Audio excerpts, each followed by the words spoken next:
Valar Morghulis. Valar Duhai. Welcome to Southside Westeros, where we explore the world of Game of Thrones. From the Fist of the First Man to the catacombs of the Red Keep, no secrets will be safe from us. Enter and forever be changed. There is only one God, and his name is death. And there is only one thing we say to death. Not today. Hello and welcome back to Southside Westeros. I'm D. Paul, your master of whispers, and I thank you for joining me again in another journey in El George's world of Game of Thrones. Today we will discuss one of the most polarizing figures in the entire series, and it's none other than Sir Brawn of the Blackwater. Yes, he's polarizing on the show, he's polarizing in the book, and in real life because Jerome Flynn and Lena Headey were bumping uglies, apparently. And they had a really bad breakup during the show, which caused the showrunners to work overtime because she did not want him there. Nope, she wanted him out of there. And because he was such an intricate part of the show, they couldn't get rid of him or recast him. It would have screwed everything up. So she kind of had to get over it, but to make her happy, and a woman scorned, how much happy can she be having to look at her ex every day? They kept them out of scenes as much as they could, and if they did have to be in scenes, they made sure they didn't interact. So it was a little wonky at times, and if you really paid attention, you kind of saw where some continuity was screwy because of this, but they made it work. But Brawn was in the entire series, all the way through to season 8. But what's funky is that he was only in 36 episodes. And now you think about that for a second. Wow, he was only in 36. But, I remember Bronn being in, every major event, right? Because he was. So that's a little telling at the importance of this particular character and what he brought and the moral compass that he brought. And I'll tell you, we'll get into this. It's going to be difficult to try to fit all of him into one podcast, even though he's 36 episodes deep, because of the meat and potatoes of his contributions to Westeros. But we'll just start, as we always do, from season 1, from where we see him, and we'll move it all the way down to the end of the show. And through that, we'll break down why I feel that Bronn is the moral compass for major players throughout the show. And through that moral compass, he actually guided a lot of the events that led to the ending of the show. Now you say, well Bronn, he's a sellsword, right? He's a thug. He's just, Tyrion's bodyguard, and, he's a purveyor of brothels and all things nightlife. But when he speaks with power, and he speaks with wisdom. And we're going to get into that. So we find Bronn in season 1, and he's in that inn at the crossroads. And we first see him just kind of sitting there, drinking, associating with all the other inn people, and Tyrion walks in, needing a room. And he offers money, and Bronn, being a sellsword and the guy he is, sees an opportunity and gives up his room, says, hey, here you go.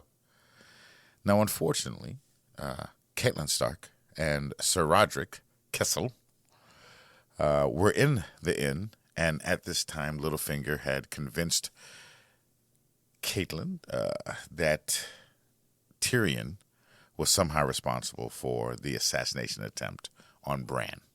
So at this point, Cat takes Tyrion prisoner. Now, Bronn kind of sees this opportunity. He's not, you got to remember this, Bronn is not associated with anyone there. No allegiance whatsoever. And this kind of goes to show you the inexperience of Cat Stark. And she was playing a dangerous game that she wasn't prepared for. And this is why, because her being inexperienced led to Tyrion walking away from this. So Bronn just accompanies the party. to the Vale of Arryn. And he's sitting in the background. And maybe they needed numbers at this point. They know they're going through the lands where they're going to see the stone crows and a lot of savages, so the more the merrier. So maybe they understood that, hey, we don't know this guy, but he's we need all the beef we can get at this point. But he accompanies her to the Vale of Arryn, and he hears Tyrion promising a handsome reward to any man who helps him. He's letting you know, hey, a Lannister pays his debts. And in Westeros at this time, everyone knows that a Lannister is good to pay their debts. So again, he's a sellsword. He sees an opportunity. He says, well, if I get to the Vale of Arryn, these are knights. They're all uppity and snooty. Am I going to really have an opportunity to make any money here? Probably not. So I got to look out for, and as a sellsword, he's doing what he's supposed to. He looks for his next meal. He's looking for his next opportunity, and he sees it. So along the way, they stop, and they're attacked by the Hill tribe. Bronn shows that he has a little skill behind him, holds his own, takes down several of them, actually.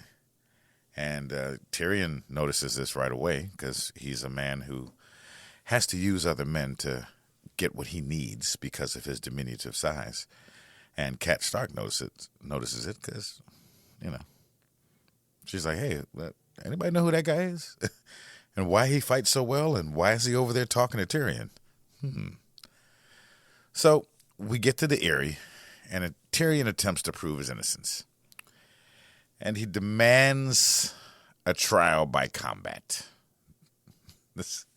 And the whole crowd laughs. They're going crazy. He's a little person, and he's demanding to fight a grown person there to prove his innocence. And you could look at him and see that this is not going to happen.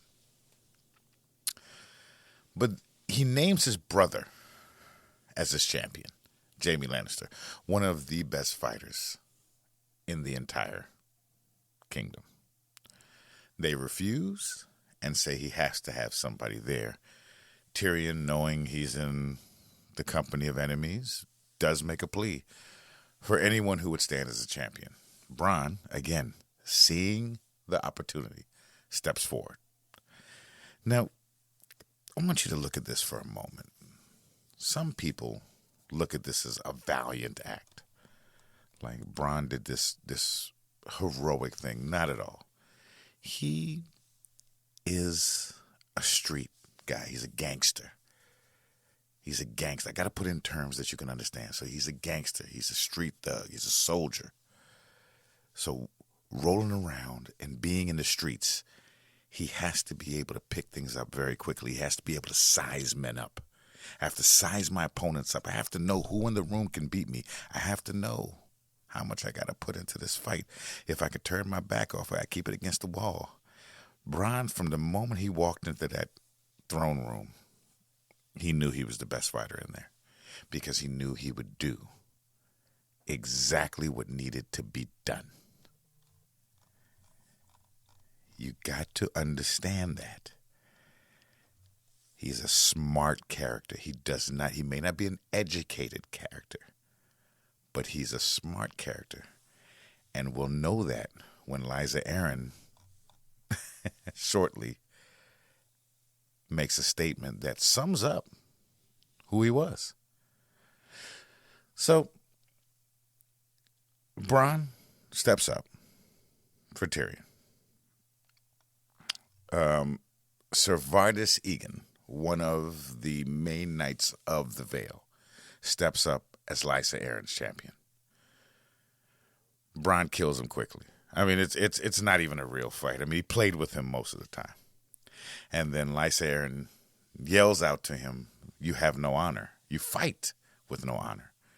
And Bronn kind of looks at her matter-of-factly and says, "Yeah, but he did," pointing to her champion, who is now dead, and who goes through the little hole that her son yells, and he flies to his death. Bronn wins. Tyrion leaves.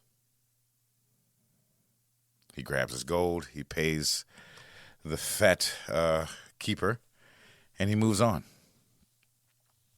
So now Bronn's with Tyrion. And now Tyrion has, for all intents and purposes, a sword to do his bidding, and now he can demand the respect that those who didn't automatically respect his last name.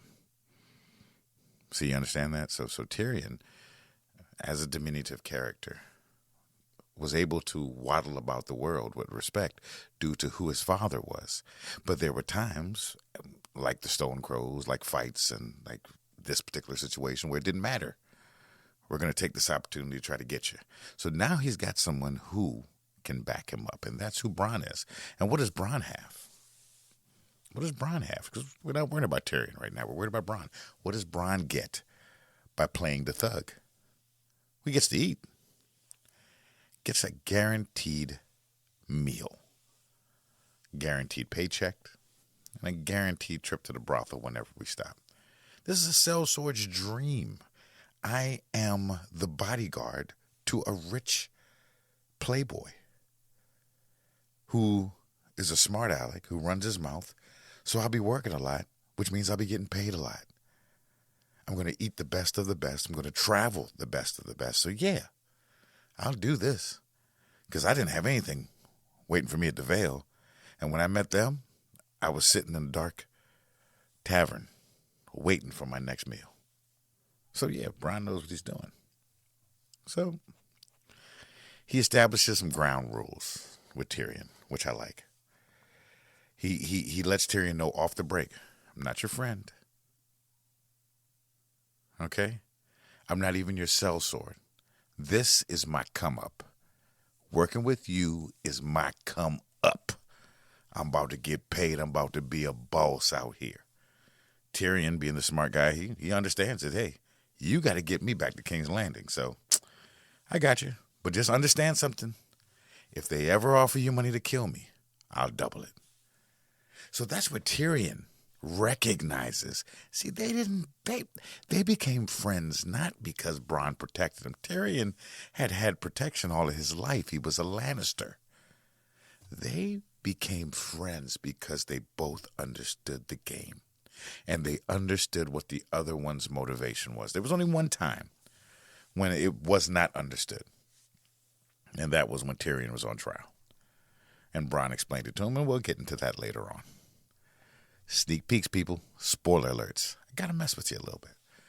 So they make this pact, and they go on about their way. Now, at this point, this is when they're caught by Shagga and the Stone Crows. Now, where are they caught? Well, they're in a clearing there where they're sleeping. Bronn has set up, found some food. He understands. This is all part of it. This is a soft, rich man. He can't do any of this gruffy camping stuff. I got to take care of this. So they run into Shagga. Bronn is prepared to fight. He understands. These are savages, man. We're probably going to die. We are probably going to die. So I'm going to take out as many as I can. We just fought these guys. But Tyrion wins them over by promising them the Vale and promising them weapons. They can have the Eyrie. Tyrion can give that to him. He gives him his ring. He says, I'm a rich man. And they buy it. Now, Tyrion takes his entourage, for lack of a better term, to the Riverlands, where he meets his father. His father's out there in an encampment. He's currently in war with Robb Stark. And he doesn't look too happy to see Tywin. Doesn't really even acknowledge Bronn. Even when Bronn introduces himself, he says, my father is someone you wouldn't know. And Tywin, being the guy he is, understood he was a sellsword. So they're in the encampment, and Bronn goes find Shae, who is an integral part of the story later on, and gives her to Tyrion. She takes her from a ginger C-word and hands her to him, and they have a little back and forth. Now, this back and forth, you may think it's just, three people drinking and trying to entertain themselves before war, but it's very telling. It's very telling because Bronn kind of gives you an indication of who he is by what he doesn't say during this part, by just his observation of the interaction between Tyrion and Shay, by his observing of what Tyrion felt for his marriage when he married the prostitute and found out Jaime had set it up and his father made him watch while all the men had sex with her. He watched him. He saw what formed Tyrion. He almost had pity for this character, and not pity to the point that you're thinking. It was a way for this low-born sellsword and this high-born midget to bond over the common theme of George R.R. Martin's show, which is pain and suffering, that your life is going to be full of suffering no matter what you do. Now, they have the Battle of the Green Fork, and this is where Bronn kind of reveals, his upbringing. He got beat and all those other kind of things. He realizes that he and Tyrion are going to be in the vanguard. He says he has to go out and get himself a woman. You know why Bronn did that? Because two things he understood. Number one, he understood war, so he understood the vanguard. We're in the mix. We are the first ones to get beef. We are going to get the smoke first, and we're going to be in the thick of it for the entire war. We are number one in a 30-man battle royal, and we got to make it to 30. But he also understood that at that moment, he understood Tywin cared nothing for Tyrion and wanted to kill him off. Because he understood that Tyrion wasn't a warrior. He said it. After the battle, he says, "You're a terrible warrior." They go out the next day. Tyrion falls right away, and you don't see Bronn until he's cleaning off his sword. And Tyrion's on a cart. He advises him that they survived. He lets him know he's a terrible warrior. And he kind of surveys what the Stone Crows did in the battle. Bronn tells him they won, and Bronn later accompanies Tyrion to King's Landing, where he's named the Hand of the King. So at that point, he had proved himself to Tyrion in Tyrion's eyes. I believe when Tyrion saw himself alive, you saw the surprise on his face. And to see Bronn next to him, he understood, okay, I got a ride or die with me. And that's the end of season 1. Now we get into season 2, where Bronn is still Tyrion's personal bodyguard. And at this point, he's the acting hand of the king for Joffrey. So not only is Bronn his bodyguard, but he's also his closest trusted advisor, because they are in the snake pit. They're in the snake pit of King's Landing. So now Bronn is actually advising Tyrion. Tyrion is running things back through Bronn, getting his advice, and then acting upon this. This is a low-born sellsword advising the hand of a 1,000,000-dragon kingdom. And this, again, is another common theme among Game of Thrones. Those who you would consider low-born advising high-born people and to what to do, whether it's prostitutes, whether it's sellswords, whether just talking to random blacksmiths or whoever. This is a common theme, and this is a common theme throughout history. Most people would tell you most of the most important men have made decisions in the bar or in the bedroom. And Game of Thrones is no different. So now we come to Bronn in the capital city. Tyrion makes him the commander of the city watch. Now, think about that. I just met him. I met him because he killed a guy in front of me. And he kept me alive long enough for me to get back here. And because of that, not only am I making you my main guard, not only are you responsible for keeping me alive, but I'm also going to make you the commander of the city watch. I have no idea who you are. I don't know your father. I don't know your mother. I don't know your history. I just know what I know from you over the past few weeks. It's unprecedented. And I get it. Bronn against his predecessor, I'd pick Bronn. right? But it was a telling moment, because after that, after he got the job, after the previous guy was fired, that's when Tyrion asked Bronn, would you kill a child? Without question. And Bronn says, not without question, but I would ask you how much. Again, Bronn was always who he was. How much? Life is cheap against an empty belly. I was not born rich. You were. I got to eat. So I cannot afford a conscience. Because while you can have a conscience, you're still eating 3 meals a day. If I have a conscience, I could die. Very interesting, the differences between the levels of people in Westeros. This, more so than anything, shows you that. Now,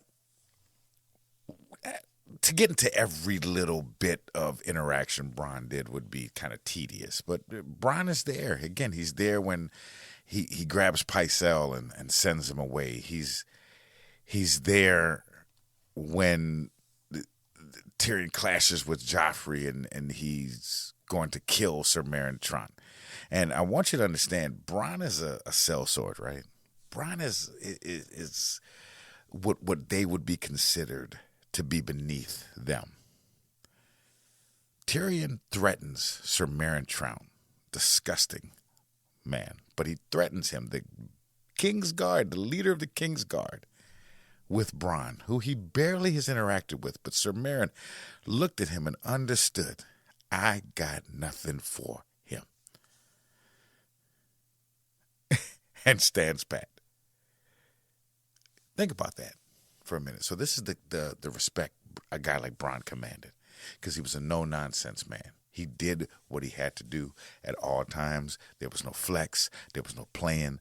I got to do it. And that's what he did. Now, Tyrion takes Bronn's advice again when Bronn tells him that Joffrey is backed up. Send him a woman. Now, that woman that Joffrey got killed. But again, Tyrion is taking advice from Bronn. Why is he taking advice from Bronn? Is it because Tyrion's stupid? No. It's because he respects this man, that even though this man is low bottom, even though this man came from nothing, he has a very keen insight on the world and how people work from his vantage point at the bottom. So I'm going to take his advice because he grew up in the real world, not a fantasy one. Now, Bronn, again, is behind Tyrion in a lot of the major events. They find out from Lancel about the wildfire. He goes in and he sees all these 7,000 plus jars of wildfire. And Bronn's taking all this in. He doesn't always talk, but he takes everything in. He understands that, wow, if this thing goes off, this whole kingdom is done, including me. So now we go to when Joffrey triggers the riot. Now we know Stannis is coming. We're getting ready to get to the Blackwater. He gets his job done. Again, Bronn had a keen insight. When he's sitting down with Varys and they're talking about the siege and what's going to happen, and in this scene where Bronn has to educate Tyrion. See, this is where Tyrion's bubble, where his sheltered existence, didn't understand, because he always had money. He can pay his way out of everything. Bronn explained to him, you've never been in a siege. I have. During a siege, the thieves become the rich men, because they steal all the food. So what did I do? I locked up all the thieves. I don't want to worry about the thieves I know. I'll just have to deal with the thieves I don't know. And once they see what we've done to the thieves we know, they may second guess being the thieves that we know. Even Varys, who loves the people, agreed with him. This is the right guy for the job. Maybe not long term, but Bronn is the right guy for the job right now. Sorry for hitting that microphone, people. I'm just getting very animated here. So now we have the Blackwater. And just before the Blackwater, and this is another common theme that I'm sure must have been prevalent during medieval times, is that calm before the storm, that night right before the battle. You can't sleep. You can't calm down. All you can do is drink and try to get your mind off it. They're singing the Rains of Kashmir with the Lannister troops. They're surprised that he knows. They're surprised that he even knows this song. And he's cavorting with prostitutes. And the Mountain walks in at that point. This is another pretty interesting scene. The Mountain comes in, and the Mountain, sorry, not the Mountain, not yet. Not yet, people.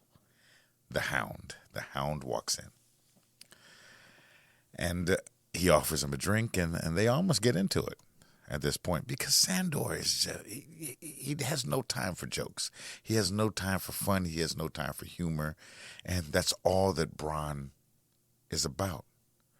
And they are getting ready to get into it, because Sandor's not backing down and Bronn's not backing down. He understands people. He understands that I got to stand up to this guy or he's going to think I'm soft. And right before they get into it, the bells ring. The fleet is upon them. Bronn meets Tyrion in the throne room, and he says his farewells to him because he's going out to fight. Bronn understands, I got to go out there and fight with these guys. He understands it. He understands that Tyrion, you can't.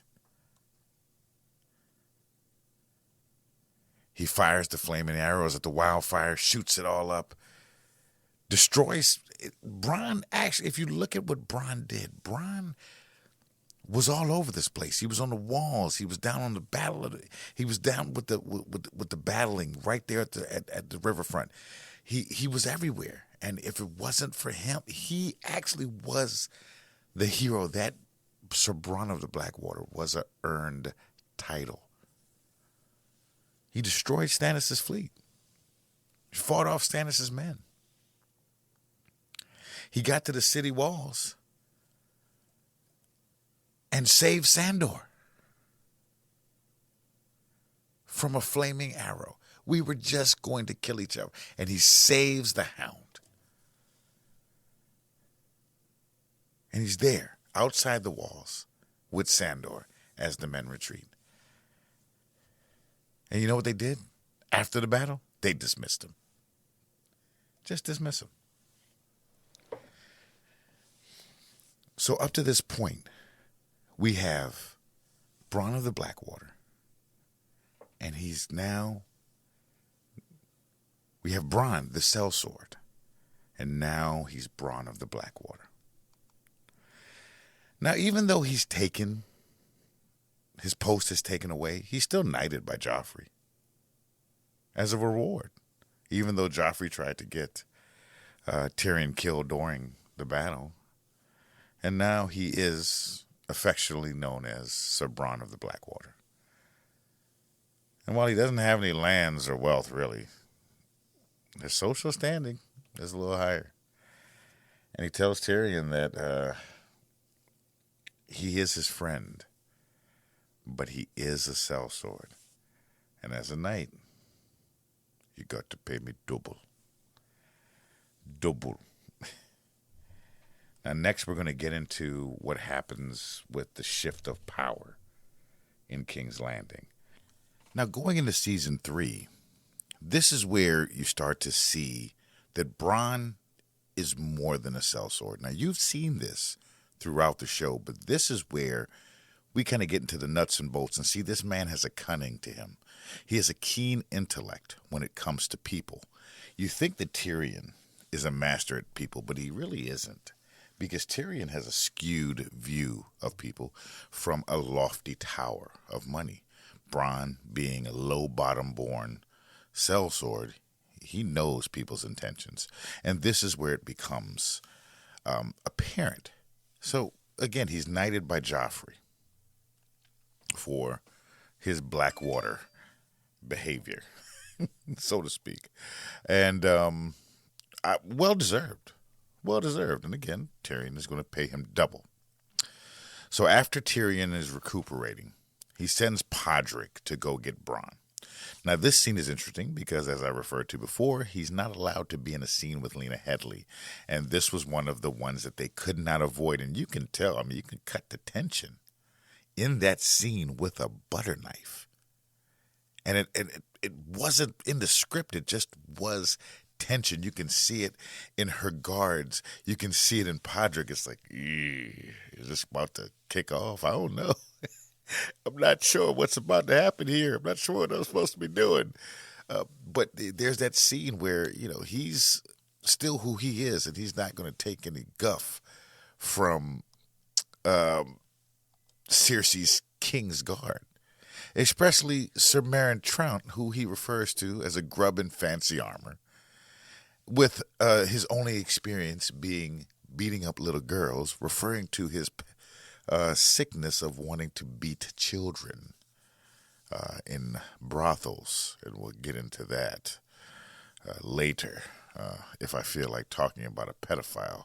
He's a disgusting character, and I do not approve of anything, but he needs to be there. He's a minion, and he plays his role well. So just before Bronn is going to get into it with him, and he's smart enough to know I'm not going to pull a broadsword in these small quarters. He's going to pull out his knife and slice him and dice him and make some Sir Meryn Trant sushi. But Cersei emerges from Tyrion's chamber, and then all is well. They leave, and Bronn kind of goes in, sees Tyrion, and they renew their kind of trifecta, the Tyrion, Podrick, Bronn show. Not the Three Stooges by any means, but they do have a lot of funny exchanges. Now they head over to a brothel, which seems to be a common theme between Tyrion and Bronn, which is quite honestly what bonds the two of them, right? That they both like going to brothels, and this in itself is telling. What are they searching for? I think with Tyrion, he's searching for legitimacy. He's searching for normalcy. Bronn just likes it. See, he has a very simple outlook on life. Have fun.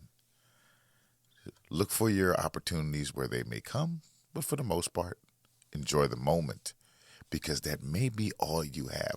Again, the brilliance of George R.R. Martin. The theme of Game of Thrones is loss and fleeting happiness. So enjoy the moment. And Bronn accompanies that. That's why I tell you he's the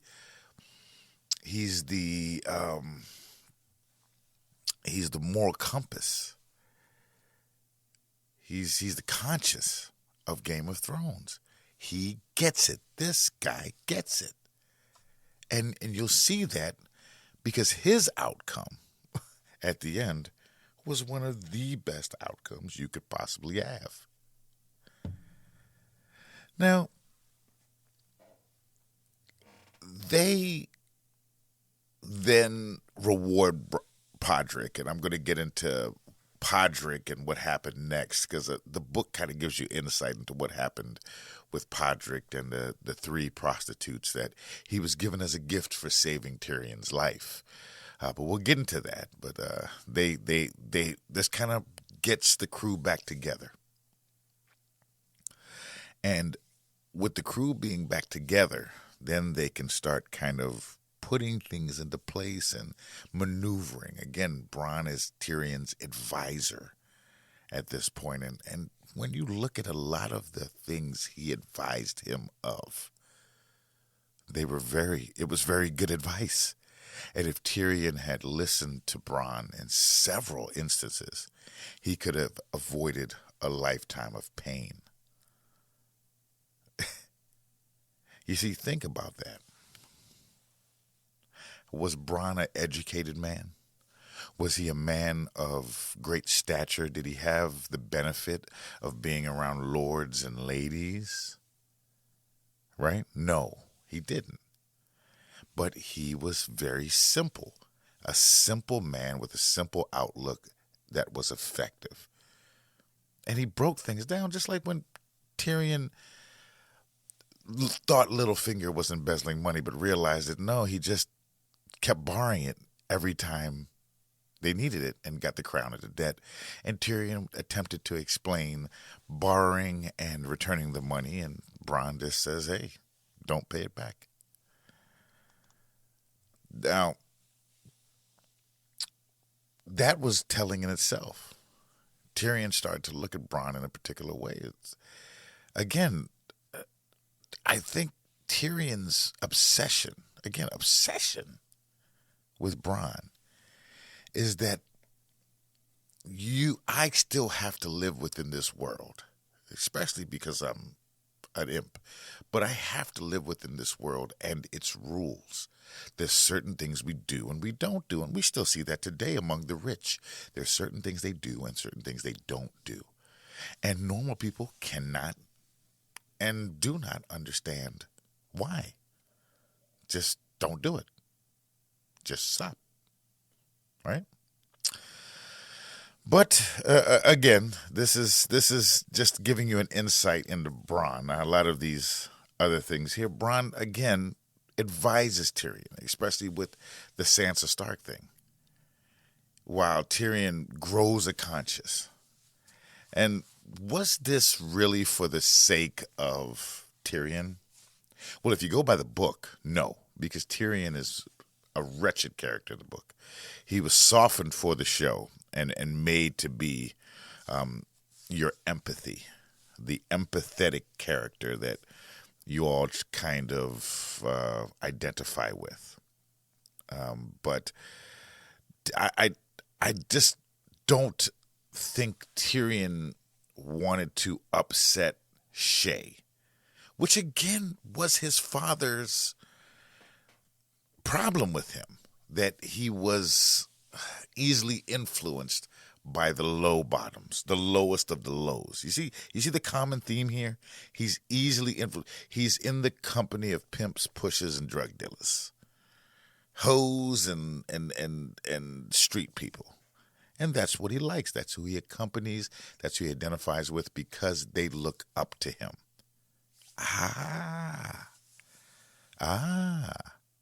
They look up to him.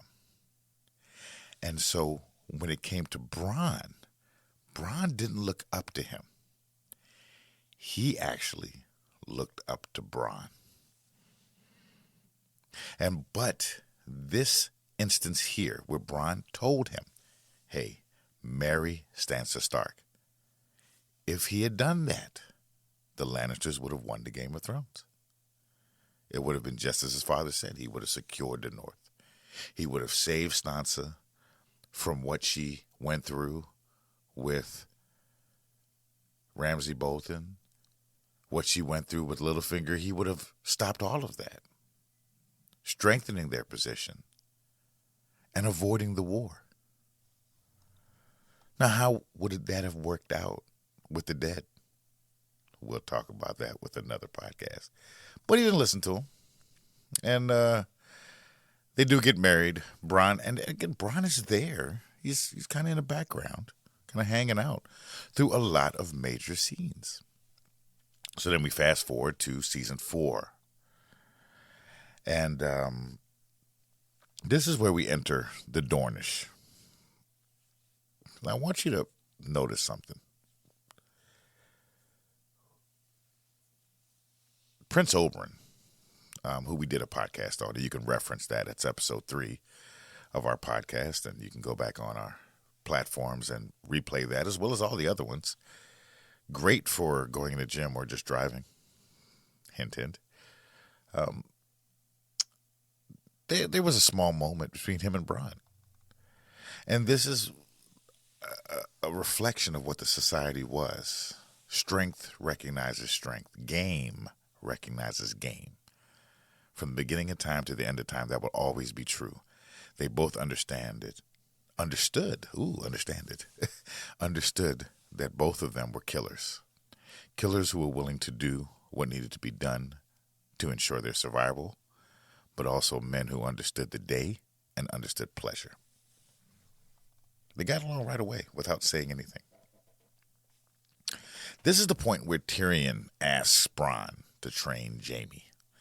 because Jaime is now back in King's Landing after losing his hand, and Jaime being one of the top fighters when he was full, had both hands at his disposal, is now, I think his motivation is a couple things, but we'll kind of get into that. But mainly, he doesn't feel like he is who he is. Again, Jaime was a little stupid. So Jaime built everything he had on his honor. He couldn't build it on his wife because that was his sister. He couldn't build it on his children because they were illegitimate bastards who would instantly lose their claim to the throne. So all he had was his fighting ability and his honor. It definitely wasn't his women, because he only slept with one other woman in the entire series, Lady Brienne, supposedly. So now this part is where it differs from the book, because Bronn was thrust into this. Again, because I think George recognized, and HBO recognized, that he is the moral compass of the show. This in the book is actually Barristan Selmy, which makes more sense. Because Barristan Selmy would have been familiar with Jaime for a longer period of time, because they would have served together on the King's Guard for the Mad King, King Aerys. So he would have, in a sense, come up and looked up to Barristan Selmy, and Barristan Selmy, being the fighter he was, would have been able to break down Jaime's fighting style and help him the way they had Bronn do it in the show. Now, again, Bronn and Jaime's relationship at this point differed from Tyrion's. Jaime was not a drinker. He didn't like hanging in the whorehouses. He didn't particularly like hanging with low-bottom people. It took him a while to actually warm up to Bronn because he looked down upon him. He's a Lannister. But as their relationship grows, a mutual respect grows. He respects Jaime. Bronn learns more, that Jaime is more that he presents himself as. Bronn has the eye like Tywin has the eye. Bronn has an eye.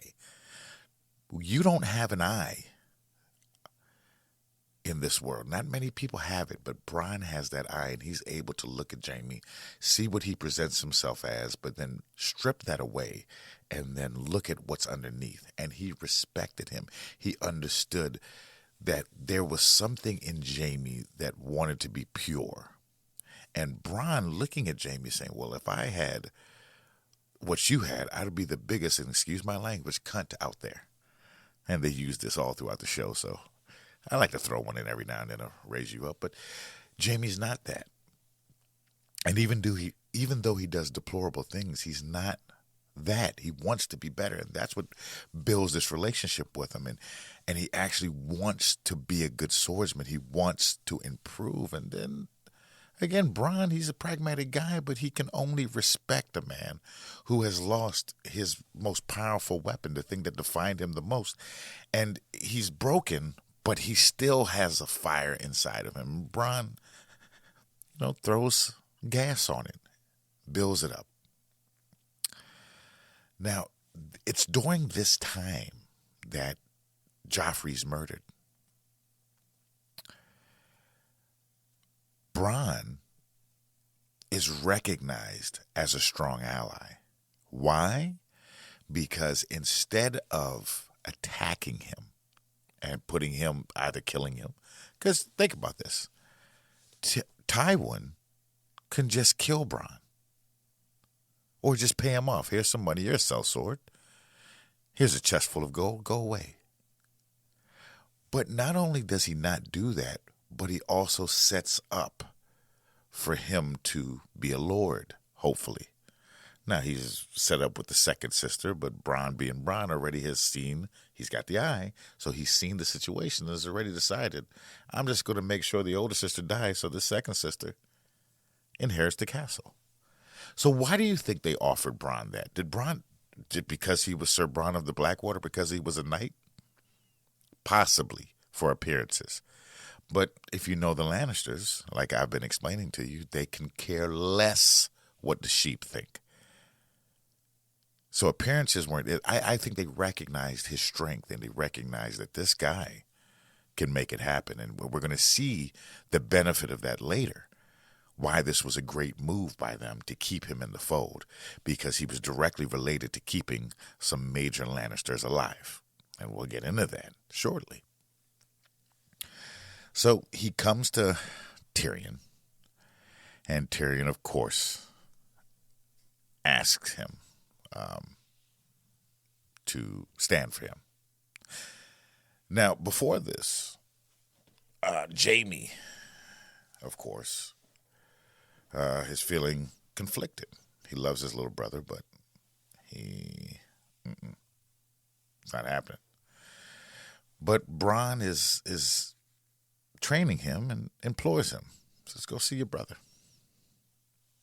And he explains to Jaime something he didn't know, which was that at the time when they met at the Eyrie, Jaime was the one who Tyrion named first, because he understood that Jaime would ride night and day to go save his little brother because he loves him. Amazing, right? Amazing. Now, Podrick has to leave, and it's at this point that they kind of put him with Brienne of Tarth and sends them on their way to find Sansa. Now, Bronn goes down to Tyrion, and this is a great moment. And you might say, well, what are you talking about? If I remember this moment correctly, this was the moment that Tyrion actually was turned down by Bronn. Yeah, true. But it's when they realized they actually admitted their friendship. And this was actually one of the moments Bronn was not a sellsword. You might say, what do you mean? He turned it down. No, he didn't. Because a sellsword, as Bronn has told you before, is going to ask you how much. How much? He didn't ask how much. He just knew he could not win. And there was no price at that point. And he made a statement, hey, Tyrion, when have you ever put your life on the line for him? But that wasn't what it was. He just couldn't do it. And he talks about his social status like we talked about, the castle and all that. But he doubted that he can defeat the mountain at that point. It wasn't that he wasn't willing to risk his life. The odds weren't good enough for him to do it at that point. And Tyrion, understanding, knowing that he would not do it himself, leaves him alone. Again, Bronn is sparse, so we don't see him until season 5 again, where he's at Castle Stokeworth and doing his little thing, and Jaime comes calling. Jaime has him help him go bring Marcella back from Dorne, and they do their little Dorne trip. They get on the merchant ship. They get to the Dornish Isles. They kill a couple of Dornish people. They get trapped by the Sands, the Sand Sisters. And this is when we kind of see a difference in the direction of Bronn. And he's not accompanying him out of any type of honor. It's money. It's gold. It's gold. So he gets there to the Dornish Isles. And again, it's if they would listen to him, if Jaime would have listened to him, if they would have followed his direction, he understands how to get in and out of places, they would have been fine. It would have been fine. But unfortunately, they get caught by the sand snakes. One of them kisses Bronn and poisons him and then gives him the antidote. But Bronn is Bronn. He's at his last moments possibly, and he's still trying to get some. That's Bronn for you, right? But it wasn't his last moments, because Doran Martell, at Jaime's request, lets Bronn go. They leave. We know what happens to Marcella as she succumbs to the poison, and we'll get into that later on. Again, we don't see Bronn till season 6 now. And this is when he's out in the fight now. Now he's pretty much Jaime's guy. Tyrion's on the run. He's across the sea. Bronn recognizes that, okay, I am now attached to the Lannisters. My fortune is now related to their fortune. So he recognized that I have to take care of Jaime. Does Bronn like Jaime? Possibly. Are they friends? He doesn't want to see him kicked in the face or anything, but this is all about status and money. They have some great times when he goes back and forth, making fun of the Tully's names, Dickon, and explaining to him about what happens when men die during battle, and it's a funny kind of thing because he's just kind of moving about. His status is kind of in limbo, but as long as he's with Jaime, it's similar to when he was with Tyrion. You know, I'm with the guy. I'm the man next to the man. He meets back up with Podrick when Brienne finds Jaime, and he teaches him some dirty fighting. They talk. They have a good time.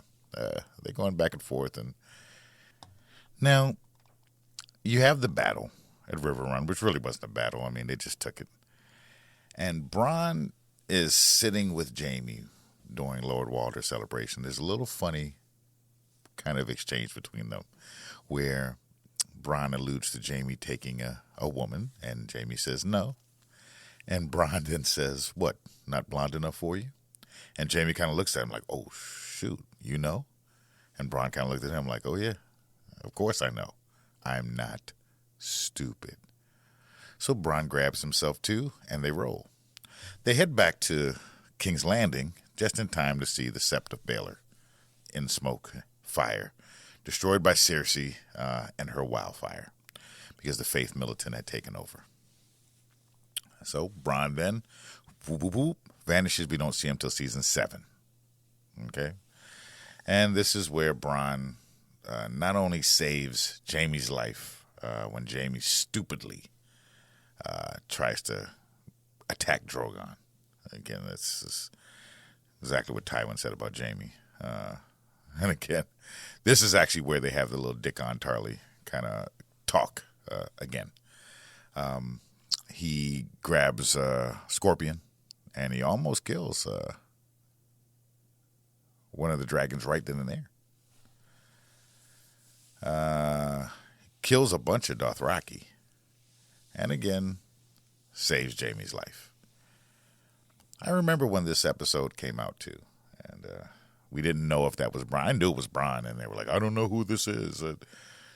Pushes Jaime out the way. Well, there's no one there that had enough interest in Jaime or a vested interest in Jaime enough to risk his life in front of a dragon other than Bronn, because, again, not only he's on a different level. This is just not about eating and surviving. This is about thriving.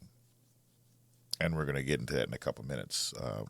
What Bronn's mindset becomes clear. He actually tells you what his mindset is later on. So Tyrion later comes in contact with Bronn, and they have a little talk. They have a little reunion, but you can kind of tell it's not the same anymore. They were friends to a point, but you still got to pay me. You still got to pay me. But he sets up a meeting between Tyrion and Jaime to where they can talk and set up a meeting between Daenerys and Cersei so they can talk about the impending war that's coming. She allows it, and their little team with the Hound and Brienne and everyone kind of meets, and that's where he sees Podrick once again. And they have a nice little reunion, and they enjoy themselves. Tyrion sees him again, Sir Brawn of the Blackwater, and he does like Tyrion. He tries to get Bronn to switch sides at that point, though. But Bronn, he's not totally sold. Again, Bronn is a guy that can break people down. He can see people for what they are. He's not sold at that point. Because it's not that he's not sold on Tyrion. He's not sold on Daenerys. It's like, I still don't see where your side will win this thing long term. So I'm going to stick this thing out with your brother. And as you knew, that was a smart move. So we go to the last season. And we're finding Bronn in one of his favorite places, a brothel, of course. And who enters but Qyburn? And Qyburn enters and lets Bronn know, we got a job for you. Now, at this point, Bronn is a little salty because he was offered lordships by both Jaime and Tyrion, highborn lordships, and both of them were taken away. Tyrion, for obvious reasons, and then Jaime took it away when he protested that he didn't really want to marry her. So Qyburn offers him a wagon full of gold. Now, initially, Bronn says no, because he figures, you want me to go kill the dragon chick. I'm not trying to be... If I wanted to be in it, I would be north right now. I am here in a brothel. But Qyburn says no. I actually want you to assassinate Jaime and Tyrion on behalf of Cersei for picking the wrong side. And he even hands him Joffrey's crossbow. Now, he is speechless at this point. But he understands Qyburn's watching. And Qyburn actually lets him know that Cersei doesn't skimp when it comes to rewarding loyal service. But Bronn, being Bronn, understands what's going on. So he takes the job. Now, following the Battle of Winterfell, Bronn arrives in the north. Out of nowhere. I mean, this guy can move smooth. And he confronts Tyrion and Jaime. And he punches Tyrion in the face. That wasn't a real punch. He could have hurt Tyrion. I mean, he's a little guy, right? But he doesn't. And he prevents Jaime from intervening, because that's still his little brother. And he informs the brothers why he's there. Cersei has promised him River Run in exchange for killing them both. Jaime says, of course, why would you trust Cersei? And while Bronn doesn't doubt that Daenerys will win the war, he also knows that Cersei won't be able to pay him if she dies first. Get it?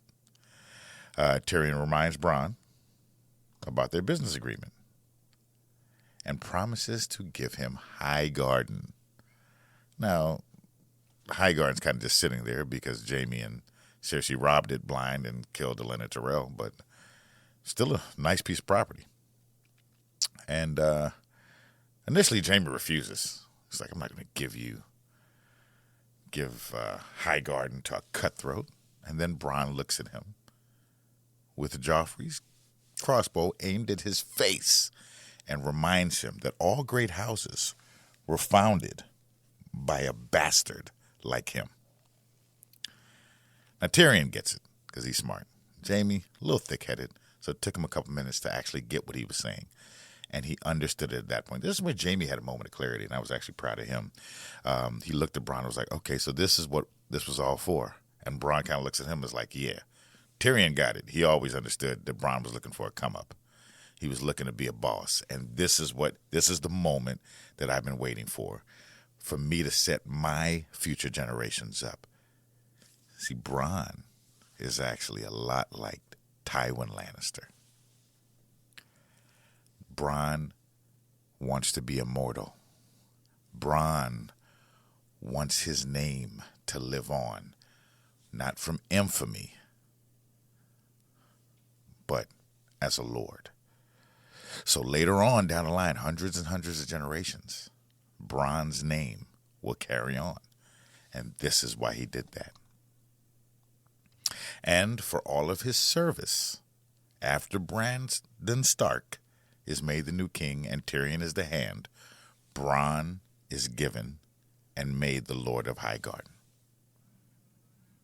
thus fulfilling that long desire he had of owning his own castle. Now, he's also made the Lord Paramount of the Reach as well, and the Master of Coin. And he gives us one of the best moments of the last season, if you could find any, at the end, when they're having a small council meeting, and he going back and forth with Sir Davos and Brienne, and he says, hey, if you want some money, I'll give you some money if you open up the brothels. So Sir Brawn of the Blackwater, actually another character who, coming from humble beginnings, understood the Game of Thrones. and was one of the winners. Because he started with a room in a small brothel / tavern and ended up the Lord Paramount of the Reach and the Lord of Highgarden. Bravo to you, Sir Brawn of the Blackwater. Thank you for listening to Southside Westeros. We look forward to you coming back and visiting us again. If you want to email us, you can reach us at southsidewesteros@gmail.com. You can also reach us at Southside Westeros at both Instagram, Facebook, and Twitch. We're SS Westeros at Cup of Coffee and Twitter.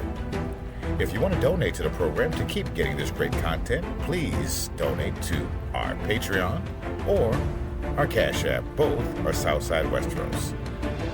Valodoharas. And may the Mother bring 7 blessings to you all.